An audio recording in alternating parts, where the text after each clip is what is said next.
Kini si Congressman Rufus Rodriguez magpapili sa katulong nga termino. Ang atong itanya kaninyo nga sa unong katuig nga kita Congressman, aduna kita performance of dedication in public service sa atong health, panglawas, edukasyon, scholarship, and all the rest. Ang una na issue ang environment, si Congressman Rufus Rodriguez nakapasar na sa House of Representatives House Bill 1064, total mining ban sa Cagayan de Oro City.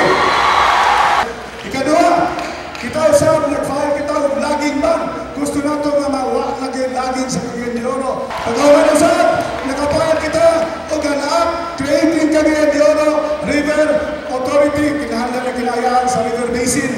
Ato kanang naprotektahan House Bill 3096. O dahil usab, nakita bill sa environment nga 3,000 hectares will be reforested in the city of Cagayan de Oro. Ang kaduha, peace and order. Nag-isulong ko, peace and order. Ang bill ni Congressman Rodriguez, House Bill 1725. PNP Modernization Bill. Ano? I-modernize na ito, usa na kapaghatag, 5 billion, aron makapalit, o mga armas sa itong mga polis. Kaya dalawa nga, 50 mil sa itong mga polis, wala yung mga firearms. Ikatulo, health.